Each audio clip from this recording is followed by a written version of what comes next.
기회를 허락하셔서 오전 예배 가운데 하나님 앞에 영광된 예배 올려드리게 하시고 또 점심 식사 후에 또다시 저희들 또 모임으로 하나님 주일 오후 예배를 주님께 올려드립니다.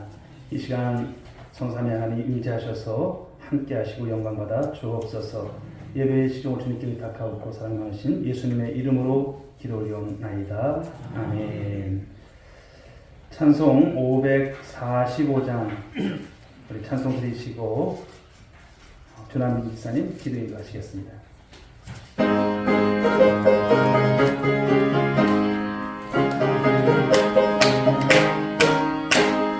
이름의 아무 증거하니 되어도 믿음만을 가지고서 늘 걸으며 이 귀에 아무 소리 아니 들려도 하나님의 약속 위에 서리라.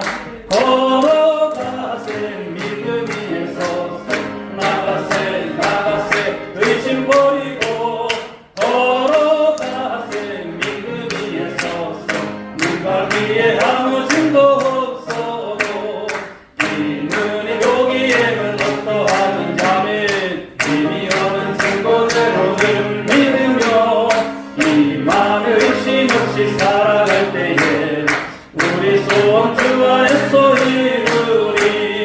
걸어가세 믿음 위에 서서 나가세 의심 버리고 걸어가세 믿음 위에 서서 눈과 귀에 아무 증거 없어도 주님의 거룩함을 두고 맹세한 주 하나님 아버지는 참 믿구나. 그 귀한 모든 약속 믿는 자에게 눈치 못할 무슨 일이 있을까. 걸어가세 믿음 위에 서서 나가세 의심 버리고 걸어가세 믿음 위에 서서 눈과 귀에 아무 증거 없고. 주시는 말씀은 요한복음 17장 6절부터 8절까지의 말씀입니다. 요한복음 17장 6절에서 8절까지의 말씀.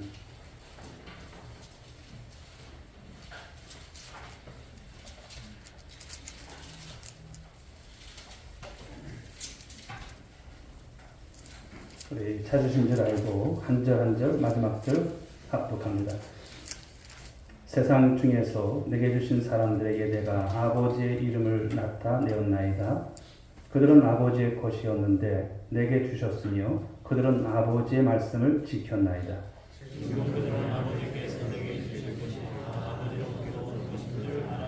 함께 나는 아버지께서 내게 주신 말씀들을 그들에게 주었사오며 그들은 이것을 받고 내가 아버지께로부터 나온 줄을 참으로 아오며 아버지께서 나를 보내신 줄도 믿었사옵나이다. 아멘. 우리 옆에 분들과 한번 인사하시겠습니다. 잘 오셨습니다. 정말 사랑합니다.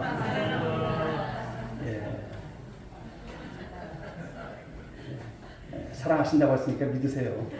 말만 그렇게 하지 말고 사랑하실 겁니다. 자, 오늘 이 시간 주신 본문의 말씀을 가지고 하나님의 자녀가 된다는 것이라고 하는 말씀의 제목입니다. 여러분 그런 생각해 보셨습니까? 살아가시면서 그냥 일상생활에서 내가 누구의 자녀라고 하는 것. 저도 이제 아버지가 생각이 납니다만 아버지의 아들로 살아가는 것. 물론 어려서는 참 가난한 집안에서 태어나서 저도 이렇게 어려서 생각하면 그래도 먹지 못하고 사는 건 아니지만 가난했던 것 같아요. 전기도 저는 초등학교 4학년 때인가 이렇게 들어왔어요. 그런 깡촌인데요. 그런 데서 태어났고 또 테레비를 5학년 때 처음 봤던 것 같아요. 그처럼 지금도 생각이 납니다만 가난한 집안에서 아버지 아들로 살아가는 것이 때로는 불만도 있었고 어려움도 있었어요. 그러나 이제 성장하고 또 지내오면서 이제 예수를 믿게 되니까 이제 내가 누구의 자녀입니까? 하나님의 자녀인 거예요. 지금도 생각을 해봐요. 내가 하나님의 자녀가 되다니. 그 하나님은 어떤 분이십니까? 작은 하나님이 아니시잖아요. 온 우주 만물. 우리는 그것이 감이 잡히질 않아요.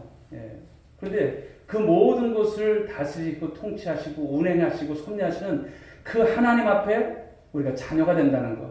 가슴 설레지 않을까요? 그런 생각을 좀 가지셨으면 좋겠습니다. 그리고 좀 그런 마음을 가지시고 살아가신다면 이제 좀 기도 펴시고 어깨도 펴시고 살아갔으면 좋겠어요. 혹시 여러분 가운데 지금 걱정이 있으세요? 걱정이 있으신 분들은 하나님 우리 아버지가 되시는데 무슨 걱정을 할 게 있습니까? 주님 안에서 다 이루어질 것을 믿고 삶을 살아가는 우리 성도들 될 수 있길 바랍니다. 내가 하나님의 자녀라는 거 잊지 마시기 바랍니다. 그 하나님이 나를 언제나 사랑하신다는 것, 나를 어떻게 하나님의 자녀 삼으셨는지를 우리가 생각해보면 너무나도 귀한 것이다라는 것이죠. 스코트 팩이라고 하는 그런 분이 있어요. 미국의 정신과 의사고요. 그리고 기독교 베스트셀러 작가인 그가 그의 책 거짓의 사람들이라고 하는 책에서 그런 말을 했어요. 신앙의 타락보다 더 위험한 것이 있다면 그것은 타성에 젖는 것이다. 타성에 젖는 것. 우리가 여러분 신앙적으로도 보면 타성에 젖을 때가 있어요. 그냥 가요. 그냥 굳어진 채로 가요. 변화하려고 하지도 않고 또 새로움을 여러분 추구하지도 않고 그냥 이대로 좋은 거예요. 그러나 신앙이라고 하는 것은 무엇입니까? 변화되어야 할 줄 믿습니다. 주님 안에서 자라가야 하는 거예요. 하나님의 말씀이 임할 때 그것은 하나님의 말씀으로 우리가 받는 거. 내게 필요한 말씀으로 받는 거. 그래서 우리가 하나님의 자녀로서 타성에 젖으면 안 돼요. 오늘도 우리가 타성에 젖어 있는 모습이 혹여나 있다면 변화될 수 있고 주님을 따라가는 데 있어서 우리가 거칠 것은 내려놓으시고 그래서 영적인 생명력을 갖고 우리 주님 안에서 함께 갈 수 있는 우리 오늘의 성도들 될 수 있길 주로 축복합니다. 이래야 샬롬을 누릴 수 있어요. 이래야. 그냥 맹숭맹숭 이렇게 보고 대면하고 그런 것이 아니라 주님 안에서 우리가 그런 모습으로 서로 열심히 하다 보면 우리가 이 다음에 천국에서 만났을 때 그 모든 것이 다 이제 지나간 여러분 그런 추억이 있지만 다 생각나실 거예요. 아무쪼록 우리 온누리교회와 함께 샬롬을 누리고 또 부흥하는 교회 하나님의 자녀로서의 그 삶을 다 할 수 있는 우리 귀한 성도님들 모두가 될 수 있길 주로 축복합니다. 자, 오늘 말씀을 통해서 우리는 하나님의 자녀가 된다는 것이 어떠한 것인가를 조금씩 이렇게 붙들고 나갔으면 좋겠습니다. 여러분 기독교의 복음이라고 하는 것, 이 하나님의 말씀, 예수님께서 우리에게 주신 이 복음이라고 하는 것은 이론이 아닙니다. 어떤 교리적인 것을 정리해 놓은 것을 우리가 믿는 그 정도의 것이 아닙니다. 여러분 이 기독교의 복음이라고 하는 것은 우리가 살아가는 삶의 현장 속에서 오늘도 오전에 주셨던 말씀처럼 우리가 주님 앞에서 신앙 고백이 있지만 이것이 진정성이 있는 삶이 되셔야 하잖아요. 삶이 묻어나는 것. 그냥 아는 고백 차원에서 우리 신앙 고백만 하는 것이 아니라 삶을 통해서 여러분들이 증거가 되는 삶이 있으셔야 된다는 거예요. 그렇게 삶을 살아내는 거죠. 증인의 삶을 살아내는 거예요. 그런 삶을 하나님께서 정말 귀하게 여기신다는 거예요. 저는 우리 기도하시는 분들 이렇게 보면은 참 그 신앙의 어떤 그런 어떤 정말 깊이를 우리가 좀 깨닫게 되는데요. 참 귀하신 분들이에요. 오늘도 이제 우리 조남민 지사님 역사적인 것이지만 이렇게 되짚으면서 그 기도하는 내용이 남다르더라고요. 역사라는 것을 우리가 잊어서는 안 되죠. 역사는 늘 기억하고 살아가는 것. 바로 이스라엘의 역사가 무엇을 말씀하는지 여러분 잘 아시잖아요. 광야를 통해서 그들을 인도하셨고 그리고 하나님께서 젖과 꿀이 흐르는 그 땅 주신다고 하셨어요. 그러나 가데스 바네아에서 그들은 불순종했죠. 정탐하러 갔다 왔지만 10명은 우리는 안 된다는 거예요. 그러나 2명은 된다는 거예요.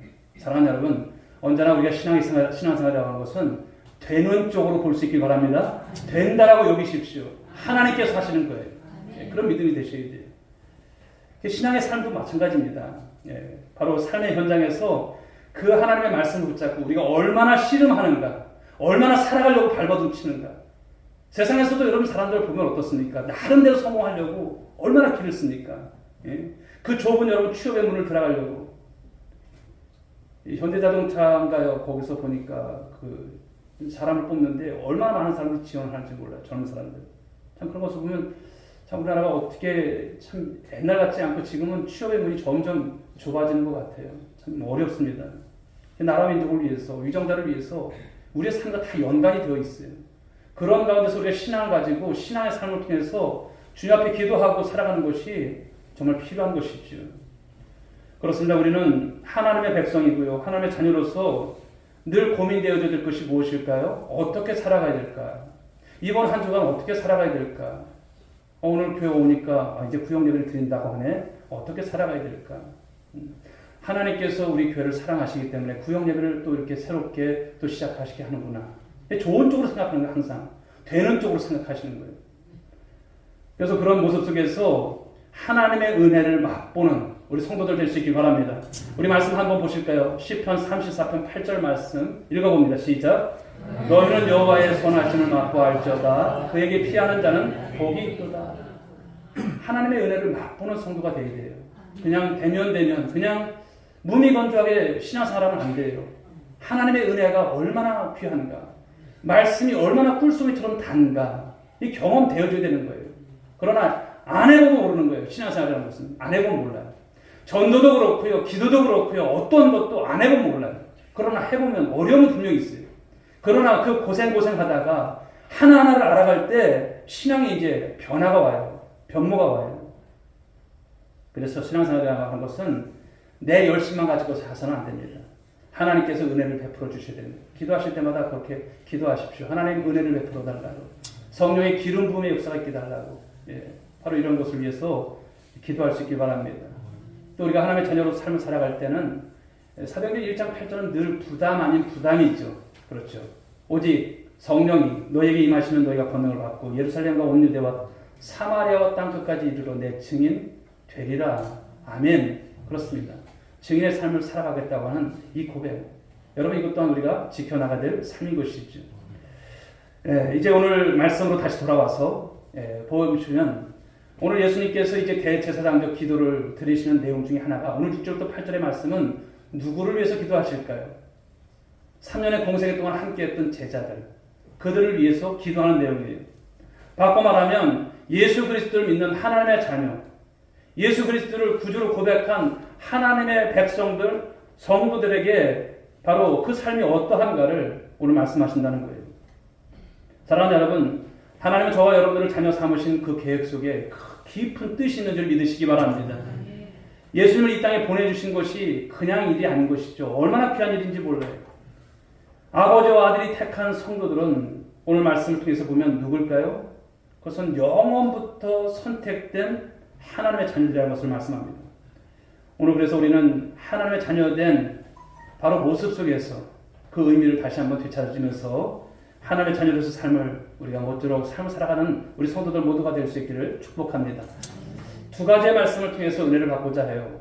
하나는 하나님의 선택받은 자로 살라는 것이며, 따라해볼까요? 하나님의 선택받은 자로 살아갑시다. 택함 받은 자로 살아가는 거예요. 이스라엘 백성들을 하나님께서 선택하셨어요. 우리 조남민 집사님 기도하셨지만 그 내용 속에 무엇입니까? 그들은 여러분 불순종했어요. 따르지 않았어요. 다 멸망하는 거예요. 하나님께서 그들을 심판하시죠. 그러나 예언서의 말씀들을 통해서 보게 되면 하나님은 택한 백성들을 끝까지 남은 자를 통해서 이어가세요. 하나님 포기하신 적이 없으세요. 저와 여러분들도 마찬가지예요. 하나님께서 우리를 택하셨다는 것. 늘 이것을 생각하고 살아갈 때 하나님의 자녀로서 내 삶 가운데 하나님의 선택이 결코 후회함이 없는 선택이라는 것을 기억할 수 있길 바랍니다. 자, 17장 6절 말씀을 볼까요? 읽어봅니다. 시작. 세상 중에서 내게 계신 성령이 내가 아버지의 이름을 전이하나이다. 그들은 아버지의 이름을 내게 주셨으며 그들은 아버지의 말씀을 지키었나이다. 예수님의 기도를 보면요, 예수님께서 하나님께 이제 기도하시는 내용이 어떤 것입니까? 내게 주신 사람이다. 내가 아버지의 이름을 나타냈습니다. 그리고 그들은 아버지의 것이었는데 내게 주셨습니다. 이 맡기심의 관계. 그리고 그들은 아버지의 말씀을 지켰습니다.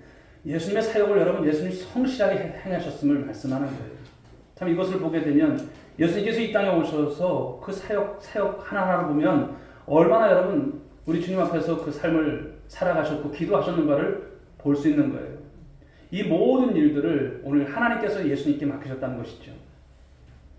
그 요한복음 17장 4절을 보시게 되면 지난주의 말씀입니다만 아버지께서 내게 하라고 주신 일을 내가 이루어 아버지를 이 세상에서 영화롭게 하였사오니 주의 일을 감당하셨던 주님, 이것을 통해서 하나님을 영화롭게 하는 일을 감당하셨다라고 하는 것을 말씀하고 있어요.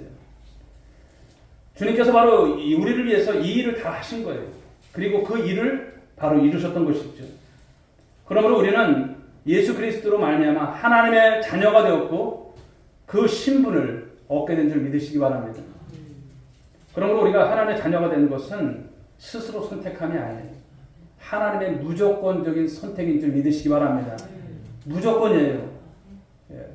지금도 제가 어려서 그 인진강이 이렇게 보이고 거기서 보이면 강 건너에 이제 조그만 교회가 있어요. 주일날 지금도 생각이 나는데 어려서 한 4, 5학년 정도 됐을 것 같아요. 초등학교. 이제 그 예배 종소리가 이렇게 들리면 저게 뭐지 그랬어요. 이제 지금도 그런 게 생각이 나요. 어려서. 그때는 이제 교회를 몰랐잖아요. 그런데 하나님께서 나를 택하신 것이 얼마나 하나님의 그 치밀한 그 계획 속에서 나를 택하셨을까 이런 생각을 해봅니다. 여러분을 택하신 것은 너무나 귀한 것인 줄 믿으시기 바랍니다. 그 선택이 얼마나 귀한 것인가. 그런데 이 선택이라는 단어가 곧 하나님의 예정으로 우리가 볼 수 있어요. 예정. 그래서 예배소서 말씀을 한번 보실까요? 1장 4절부터 5절의 말씀. 자, 눈 크게 뜨시고 한번 읽어봅시다. 시작. 오 천상에 그리스도 안에서 우리를 택하사 우리로 사랑 안에서 거룩하게 거룩하고 우리를 하시고 우리의 베푸신 뜻대로 우리를 예정하사 예수 그리스도로 말미암아 자기 아들들이 되게 하셨으니 그 기쁘신 뜻대로 우리를 예정하사 그 앞에도 보면 우리를 택하사 우리를 사랑 안에서 그 앞에 거룩하고 흠이 없게 하려고. 예. 이런 말씀 할 말씀이 너무나 깊은 것이 있죠. 바로 하나님의 선택에는 하나님의 의지가 담겨 있어요. 여러분을 선택하신 것이 그 바쁘신 분이 뭐 이렇게 생각할 수도 있지만 그 하나님께서 우리를 선택하심에 의지가 있고요. 바로 목적이 담겨 있다는 거. 저와 여러분들이 그런 삶인 것이에요. 얼마나 귀합니까? 우리가 작게 보면은 우리를 바로 선택하신 것은 이제 천국 간다는 의미가 담겨 있죠. 영원한 생명. 그러나 더 넓게 보게 되면 그 일들을 통해서 영광스러운 목적이 나를 택하신 것이 영광스러운 목적이 있음을 믿으시기 바랍니다. 나를 통해서 영광받기를 원하신다는 거예요. 나를 통해서. 오늘도 여기 거룩이라고 하는 단어가 나옵니다만 거룩하고 흠이 없게 하시려고.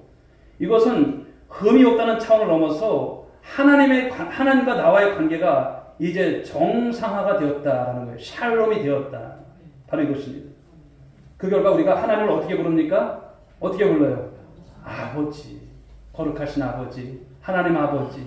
내 아버지세요. 나의 아버지세요. 그 하나님을 부를 수 있는 신분으로 바꿔주신 거예요. 그 어떤 것도 가릴 수 있습니까? 이거 신분을 여러분 변경시킬 수 있어요? 없습니다. 우리는 우리의 행위에 얻은 부족함보다 먼저 예수 그리스도의 이 대제사장적 완성으로 말미암아 우리가 하나님의 자녀라고 하는 너무나도 귀한 신분을 얻게 된 줄 믿으시기 바랍니다. 자, 다시 17장 6절을 돌아서 보게 되면 이 말씀 속에서 그들은 아버지의 말씀을 지켰나이다 이렇게 하고 있어요. 지켰다라는 표현을 하고 있어요. 동사로 보게 되면 완료형인데요. 예수님의 제자들이 하나님의 말씀을 지켰다는 것, 그리고 지금도 지키고 있다라고 하는 그런 뜻을 내포하고 있어요. 얼른 잘 이해가 되지 않는 말씀이기도 합니다만 예수님께서 여러분 겟세마네 동산에서 오르셔서 기도하시잖아요. 땀방울이 떨어질 때 핏방울 같이 보였다고 했어요. 얼마나 진액을 쏟으시면서 기도하셨을 때. 그러나 그때 제자들은 무엇했을까요? 제자들 잤어요. 그래서 예수님께서 말씀하는 것이 누가복음 22장 46절에서 어찌하여 자느냐. 시험에 들지 않게 일어나 기도하라. 시험에 들지 않게 기도하라고. 그러나 베드로는 예수님의 기도가 끝난 다음 그날 밤에 며칠 지난 것도 아니에요. 그날 밤에 예수님을 여러분 부인하지 않습니까? 마지막에는 그것도 모자라서 저주까지 했던 베드로예요. 예수님께서 베드로에게 말씀하실 때 네가 다 물기 전에 3번 나를 부인하리라 말씀을 하셨어요.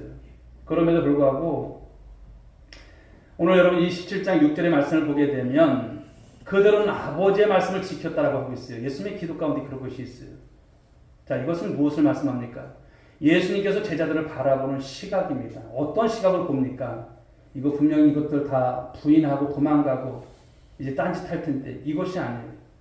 물론 그들은 실패할 것이고 그들은 넘어질 것이고 또 그들의 여러 가지 행위들은 참 예수님의 마음을 아프게 할 것이지만 그러나 예수님께서는 제자들의 그 행위의 결과만을 보시지 않는 거예요. 그 너머까지도 보시는 거예요.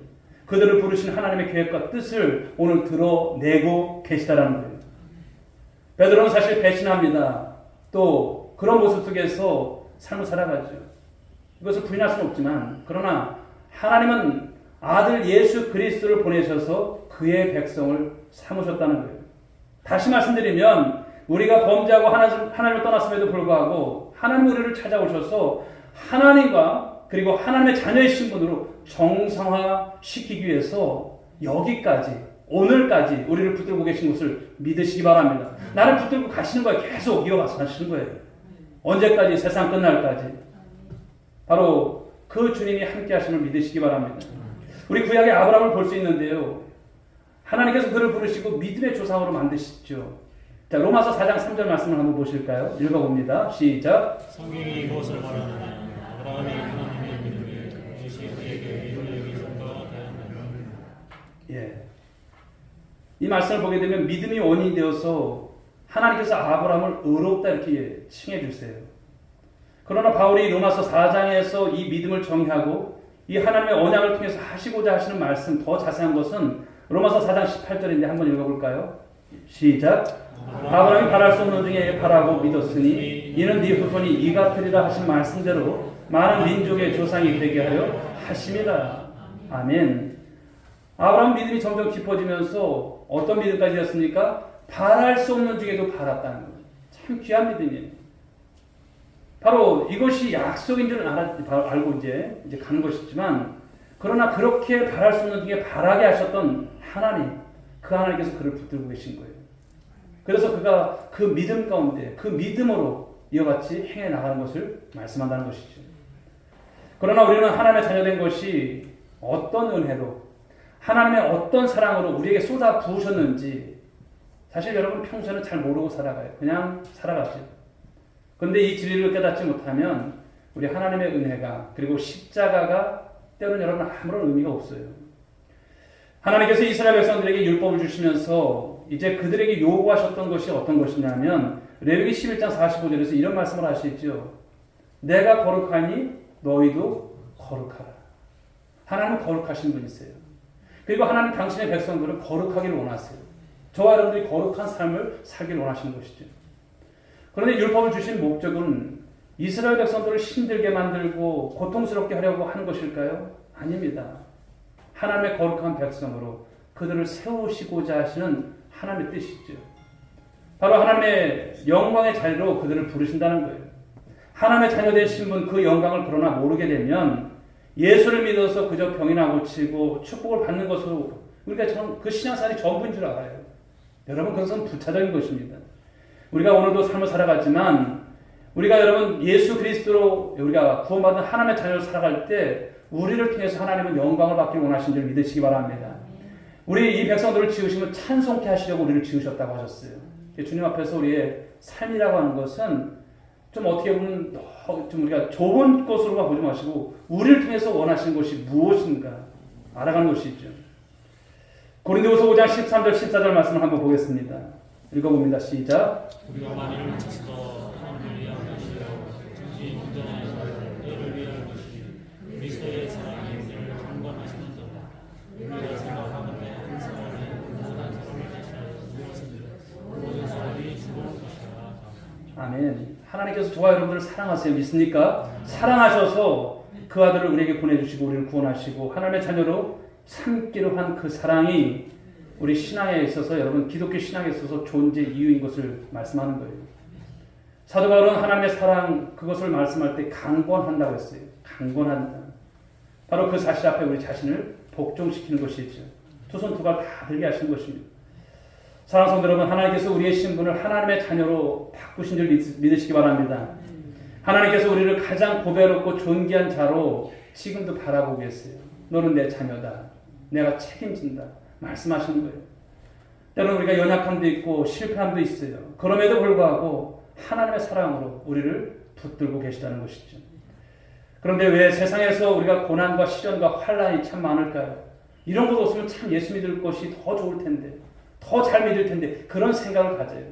그러나 성경은 말씀하죠. 고난이 유익이라고. 우리를 우리 되게 하시기 위한 어떤 하나님의 조처이고요. 그런 연단의 과정 속에서 우리를 훈련하심이 있죠. 그런데 이유는 단 한 가지밖에 없습니다. 자신의 한계를 인정하는 거예요. 여러분들이 삶을 살아가시면서 다 할 것 같죠? 못하잖아요. 우리가 교회를 섬겨 나가면서도 다 할 것 같은데 다 못해요. 이 정도 그렇고요. 다 그런 것 같아요. 부족함이 많습니다. 그러기 때문에 우리는 기도하죠. 그러기 때문에 한계가 보이기 때문에 한계 앞에서 우리가 쩔쩔매지만 그러나 하나님 말씀하시는 거예요. 내게 와서 부르짖으라 말씀하시는 거예요. 그 한계를 인정하는 것이 잘 안 되니까 기도가 안 되는 거예요. 그러나 인정하게 되면 주님 안에서 기도하면 될 걸 왜 내가 기도 못했는가 이것이 나오는 것이죠. 그리고 예수 그리스도의 필요성을 느끼게 하시기 위해서 때로는 우리에게 연단을 주세요. 환난을 주십니다. 그런데 타락한 죄성을 갖고 있는 우리는 그런 자발성이 참 부족한 것 같아요. 좀 스스로 깨닫고 스스로 좀 우리가 사춘기 아이들이 좀 깨닫고 부모의 마음을 좀 알아주면 좋은데 못하잖아요. 그런데 인생 속에 무슨 일이 터지고 나면 어떤 사건이 계기가 되면 그때 이제 되돌아보는 거예요. 그때 정신이 드는 거예요. 그리고 그때 뉘우치는 단계를 넘어서 하나님 앞에 이제 나가죠. 그리고 하나님을 붙잡게 됩니다. 더 이상 아니구나. 그런데 이것도 한두 번이지 또 이것이 반복되다 보면 면역력이 생기는 것 같아요. 이상한 면역이죠. 타성이 젖는 모습입니다. 인생 뭐 그럴 수도 있지. 자기를 자꾸만 합리화시키는 모습들. 무뎌지는 여러분 영성, 무뎌지는 신앙들을 본다는 것입니다. 여러분 하나님의 아들 예수 그리스도의 핵심은 무엇일까요? 요한복음 1장 14절 말씀을 한번 보실까요? 같이 한번 읽어봅니다. 시작. 말씀이 육신이 되어 우리 가운데 나타나시니 우리가 그의 영광을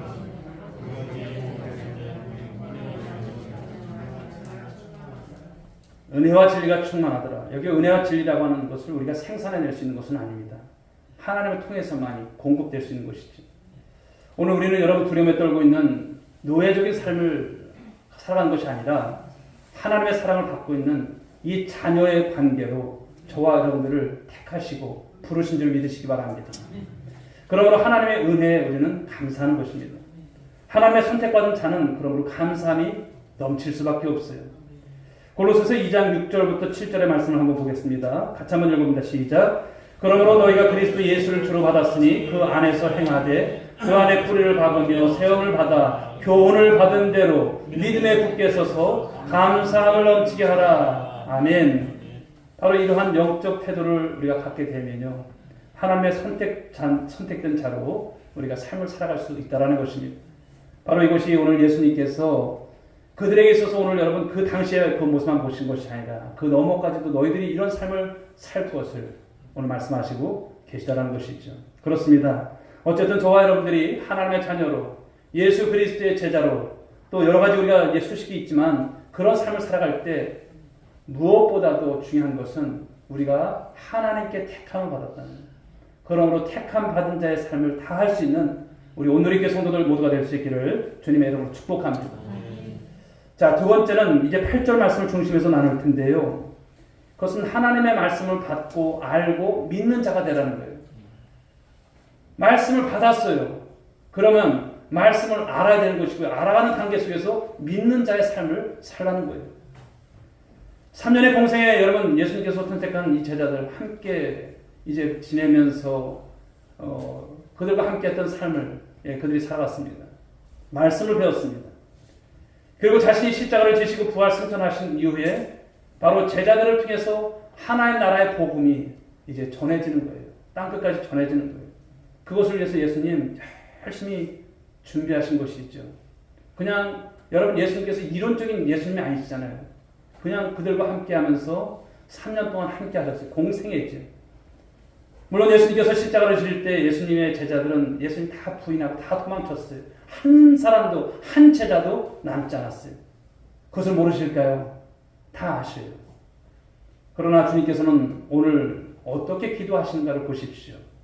자, 17장 8절 말씀 다시 한번 읽어봅니다. 시작. 나는 아버지께서 내게 주신 말씀을 내게 주었사오니 그런 이것을 받고 내가 아버지께로부터 나온 줄을 참으로 아오니 아버지께서 나를 보내신 줄도 믿었사옵나이다.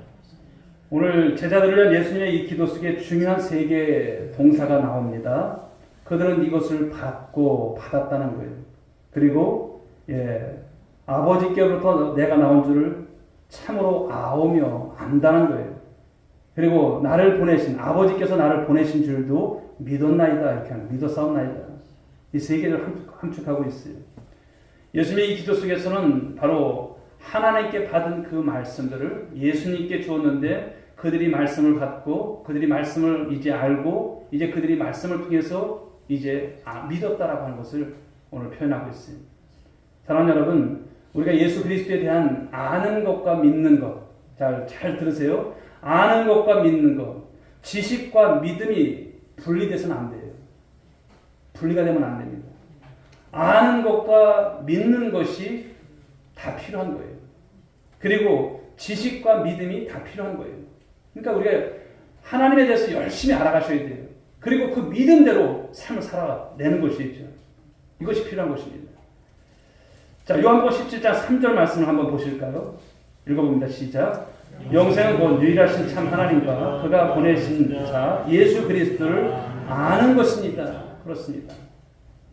참 하나님을 알고, 그렇죠. 그 예수 그리스도를 아는 것. 이것이 얼마나 중요한지 모릅니다. 그렇다면 우리가 무엇을 도대체 아는 것일까라는 것이죠.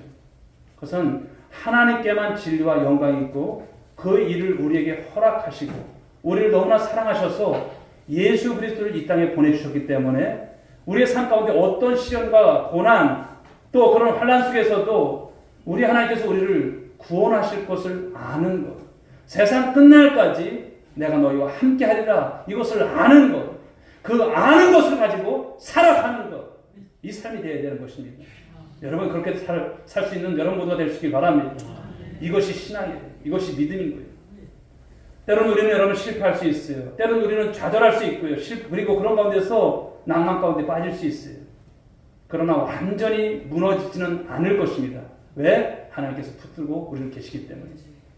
하나님이 계신 것과 하나님께서 나를 위해서 예수 그리스도 그분을 보내신 것을 진정으로 믿는다면 우리는 여러분 궁극적으로 그 구원의 완성을 이루어가는 그 과정 속에서 우리 천국 가는 그날까지 우리 주님께서 우리를 붙들고 계실 거예요.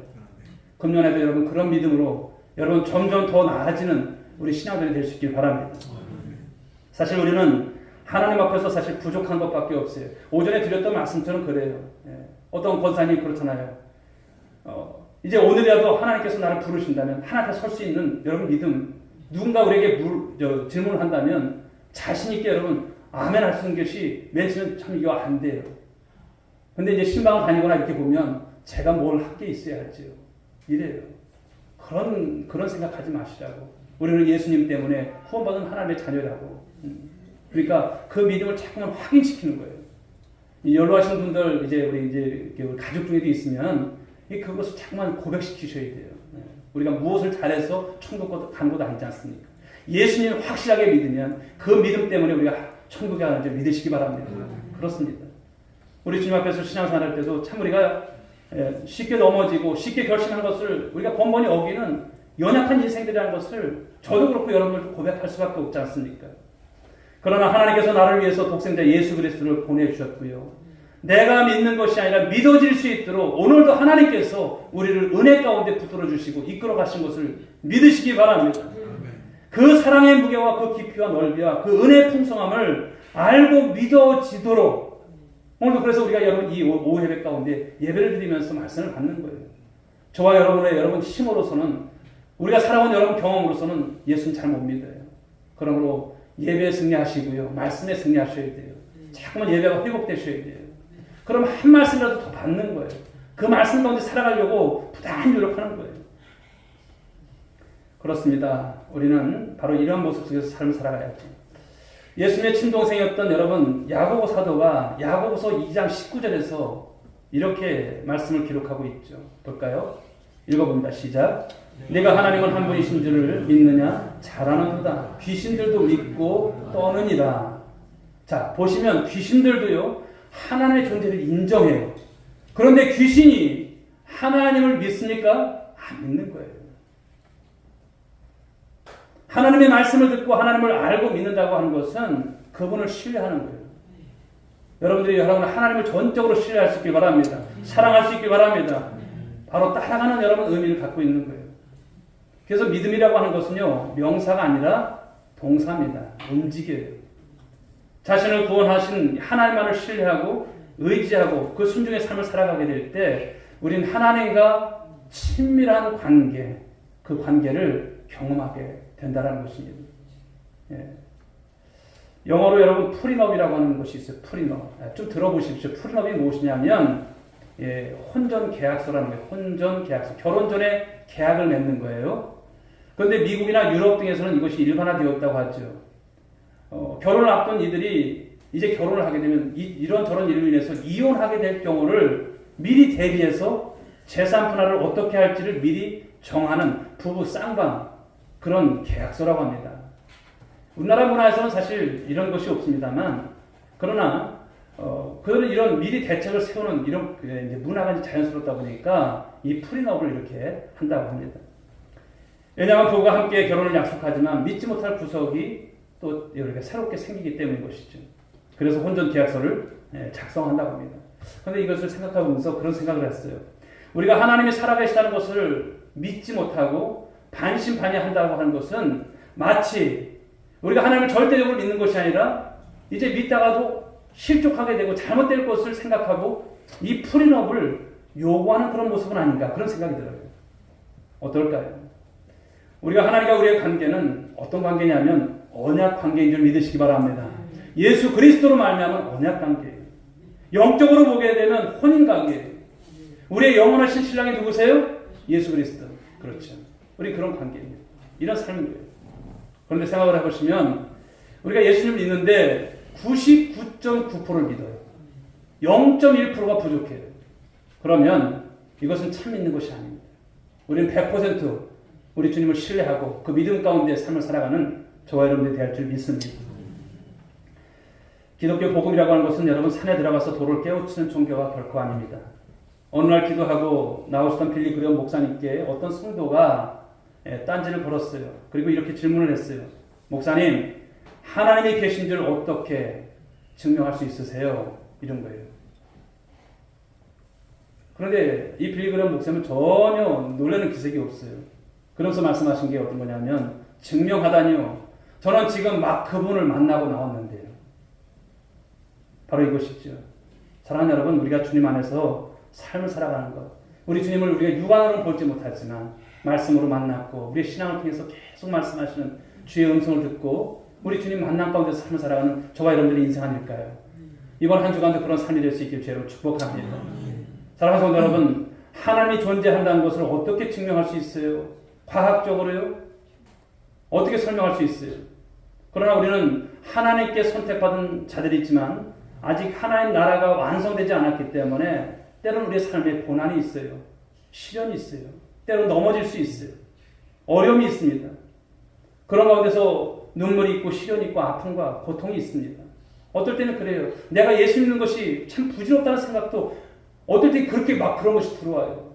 놀라죠. 그러나 그렇지 않습니다. 사랑하는 여러분, 고통과 환란이 있다 할지라도 하나님을 알아가는 기쁨이 있는 우리 성도들 될 수 있길 바랍니다. 그 즐거움이 그 심령 속에 넘치는 성도들이 될 수 있길 바랍니다. 그래서 여러분들이 이제 그래서 정말 드려지는 삶이 다르셔야 돼요. 예수 믿는 것이 과연 무엇인가? 오늘도 여러분 예수님께서 기도하신 것처럼 우리는 예수님의 말씀을 듣고 이미 말씀을 받았어요. 그리고 그 말씀을 알아가고 있습니다. 그리고 믿는 자로서 삶을 다하라는 거예요. 예수님의 기도의 내용이 이거예요. 그냥 여기서 하나만 빠지면 안 돼요. 말씀을 받았는데 알지를 못하고 그리고 믿지를 못하면 이것은 진짜 믿음이 아니에요. 예수 그리스도의 제자고 하나님의 우리가 백성이라면 오늘도 이 삶을 우리가 살아내려고 막 애쓰셔야 돼요. 알아가기 위해서. 모 권사님 어디까지 성경을 읽으셨는지 몰라도 지난 신방 때 보니까 사무엘상 다른 분보다 훨씬 많이 읽었더라고요. 이 말씀이 너무 이제 좋대요. 너무나 많이 말씀이 은혜가 된대요. 사랑하는 여러분, 이번 한 주간도 말씀 안에서 씨름하시고 은혜 받으시고 또 수요일이면 여러분 나와야 될 분들이 안 나올 때는 참 저도 마음이 그렇더라고요. 좀 나오셔서 함께 예배드리시고 얼마나 좋습니까? 추운 겨울 지나갔습니다. 이제 저한테 목사님 추워서 못 나온다는 분은 없으시겠지만 다 나오세요. 새벽에도 얼마나 신선한 공기인지 몰라요. 새벽에도 나오셔서 부르짖으시고 주님을 만날 때 우리가 만나셔야 돼요. 부르짖을 때 우리가 부르짖어야 돼요. 여러분의 삶 속에 많은 기도의 제목들이 있는 줄 압니다. 사랑하는 여러분, 힘겹지만 오늘도 우리 하나님의 말씀을 가지고 살아내십시오. 말씀 받으시고 알아가시고 또 믿으시고 그런 믿음 가운데서 하나님께서 칭찬하시고 인정하시고 정말 그 가슴 뿌듯한 가슴을 가지시고 아, 내가 하나님의 자녀구나. 내가 잃었던 그 신앙을 회복하셔서 승리해가는 우리 모든 권속들 될 수 있기를 주님의 이름으로 축복합니다.